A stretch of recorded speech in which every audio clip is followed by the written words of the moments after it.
We'll throw up that photo of the default mode network, and it's just a good photo for people to look at and be like, okay, great. Because once you see this photo, this is basically the feeling that you're having right now. You have a feeling that you're here, and like what you're seeing is merging with what you're hearing and feeling. All this gets pulled together, and the default mode network, for anybody who hasn't heard of it, basically it's the most likely candidate for the ego that we've ever seen. Back in 2001, when it was first discovered by Dr. Marcus Rakel, he had people inside an fMRI machine, and he had them, performing certain tasks, like look at these crosshairs, look at this, think about this. But when he didn't give them any instructions, the people in the fMRI, what did they do? They started thinking about, what am I going to do tomorrow? Or what happened yesterday? Or, oh man, that meeting yesterday, I said the wrong thing and I'm probably going to get fired. So they started they started traveling in time, mental time travel. They started extracting themselves from the present moment and thinking about the future or the past, what they're going to do tomorrow, what happened last week. So what he ended up discovering was this area of the brain started lighting up, and they ended up calling it the default mode network, because this is what the brain defaults to whenever it's not engaged in a specific task.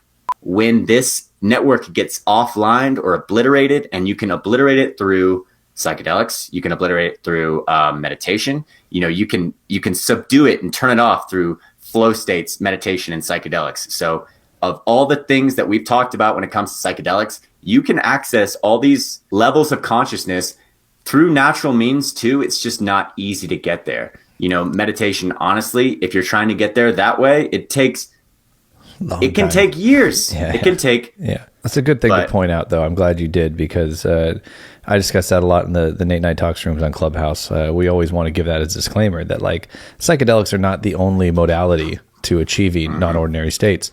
It's just the fucking express lane. It is the 10 years of therapy and 10 hours type thing. It is the Yes. Autobahn of consciousness, where if The ego, as I was saying earlier, is underpinned by that default mode network. And when that gets knocked out, and like it gets knocked out during a good flow state, and if people aren't sure what a flow state is, if you're downhill mountain bike riding, or you're snowboarding down a mountain, or you're doing some sort of, or maybe you're writing really intensely, or editing or coding or something like that really intensely, and you lose track of time, lose track of yourself, lose track that it's like, oh my God, it's 7 now, and I've been locked in writing for the last 3 hours, but it felt like 2 minutes.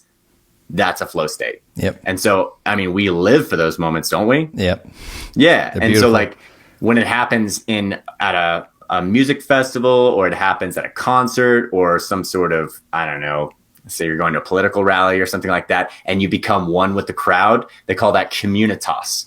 They're laying out the idea that flow states have the capability of healing. And it's not just flow states, it's these mystical type experiences, these transcendence experiences, these ego death moments, and they don't have to happen on a psychedelic. They can happen on a flow state. They can happen while you're surfing. They can happen when you're meditating. And so it's all, when you get down to it, it's all about this default mode network that's happening in your brain. And the thing about depression and anxiety is, when you study the people's brains who have depression and anxiety, we see they have a hyper default mode network. It's densely connected. There's too much connectivity, because people that are depressed and anxious have a tendency to ruminate. They think about the past and what happened, and how wrong they are, and how bad they are, and how they shouldn't have said that thing. And then they think about the exact same thing again. So they run this pattern, boom, boom, boom, boom, boom. This happened. I'm so bad. I'm so bad. So it's this negative recursive feedback loops that they get engaged in. And so when this happens, what are you doing? You're disconnecting from the present moment, and you're living inside your head. And so the default mode network, turns on whenever we're engaged in thinking about the future, thinking about the past, mental time travel, self-reflection, self-monitoring. These are all instances when the default mode network is turned on. But when it's turned off, what do you get? Bliss from a flow state.